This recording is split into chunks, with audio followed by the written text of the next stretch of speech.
Welcome to Verse of the Day Quran channel. We will read one verse a day. Surah Al-An'am, verse 138. Sahih International Translation. And they say, "These animals and crops are forbidden. No one may eat from them except whom we will, by their claim. And there are those camels whose backs are forbidden by them, and those upon which the name of Allah is not mentioned. All of this, an invention of untruth about him. He will punish them for what they were inventing." Tafsir Ibn Kathir for Surah Al-An'am, verse 138.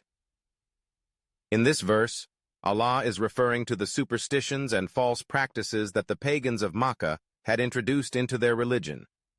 They used to set aside certain cattle and crops, claiming that they were forbidden to everyone except certain individuals whom they specified, such as their religious leaders or idols. They made arbitrary rules about which animals were not allowed to be used for carrying loads, or which could not be slaughtered in the name of Allah, claiming these rules were part of their religious obligations. These animals and crops are forbidden. No one may eat from them except whom we will. This refers to their false claims about certain animals and crops, saying that they were reserved for their idols or religious leaders. They invented laws that Allah had never ordained. And there are those camels whose backs are forbidden by them. They would forbid riding or using certain animals for transportation, deeming them sacred for idols or religious leaders. And those upon which the name of Allah is not mentioned. They would not mention Allah's name when slaughtering these animals, dedicating them instead to their idols. An invention of untruth about him. All of these practices were lies and fabrications about Allah. The pagans had no divine authority to invent these religious laws and prohibitions.